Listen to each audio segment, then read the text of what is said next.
കുറിച്ച് ആളുകൾക്കിടയിൽ ഏറ്റവും അധികം അറിയുന്ന അനുഭവങ്ങളിലൊന്നാണ് അദ്ദേഹം ദൈവവിശ്വാസം ഉപേക്ഷിച്ച സംഭവം.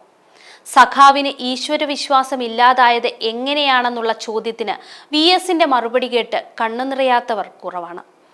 അതായത് അച്ഛനും അമ്മയും സഹോദരങ്ങളും അടങ്ങുന്ന സന്തുഷ്ട കുടുംബമായിരുന്നു VSന്റേത്. അങ്ങനെയിരിക്കെ അമ്മയ്ക്ക് മാരകമായ വസൂരി പിടിപെടുന്നു.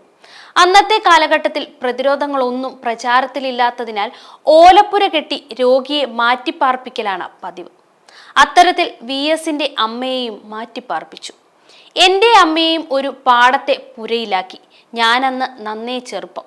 അമ്മയെ കാണണമെന്ന് വാശി പിടിക്കുമ്പോൾ അച്ഛൻ പാടത്തെ വരമ്പത്ത് കൊണ്ടുപോകും. ദൂരെ ഒരു ചെറുപുര കാണിച്ച് അമ്മ അതിനകത്തുണ്ടെന്ന് പറയും. നോക്കിയാൽ പുര മാത്രം കാണാം. അമ്മ ഒരുപക്ഷെ ഓലപ്പഴുതിലൂടെ ഞങ്ങളെ കാണുന്നുണ്ടായിരിക്കാം. കുറെ കഴിഞ്ഞാൽ ഒന്നും മനസ്സിലാവാതെ അച്ഛനോടൊപ്പം തിരിച്ചു പോകും. അമ്മയുടെ അസുഖം മാറാൻ കരഞ്ഞു പ്രാർത്ഥിക്കുകയല്ലാതെ മറ്റൊന്നും അന്ന് അറിയുമായിരുന്നില്ല. പിന്നീട് എപ്പോഴോ അമ്മ പോയി എന്നറിഞ്ഞു. അച്ഛൻ മാത്രമായിരുന്നു പിന്നെ ഏക ആശ്രയം. അമ്മയില്ലാത്ത കുറവ് കാണിക്കാതെ അച്ഛൻ ഞങ്ങളെ നോക്കുമായിരുന്നു. അങ്ങനെയിരിക്കെ ജ്വരം പിടിപെട്ട അച്ഛനും മരണക്കിടക്കയിലായി. പേടിച്ചു വിറച്ച് ഉറക്കം വരാതെ ചുരുണ്ടുകിടന്ന് രാത്രി മുഴുവൻ അച്ഛനെയെങ്കിലും തിരികെ തരണമെന്ന് അറിയാവുന്ന ദൈവങ്ങളോടൊക്കെ വിളിച്ചു പ്രാർത്ഥിക്കും. പക്ഷെ കുരുന്നുകളായ ഞങ്ങളെ തനിച്ചാക്കി അച്ഛനും പോയി.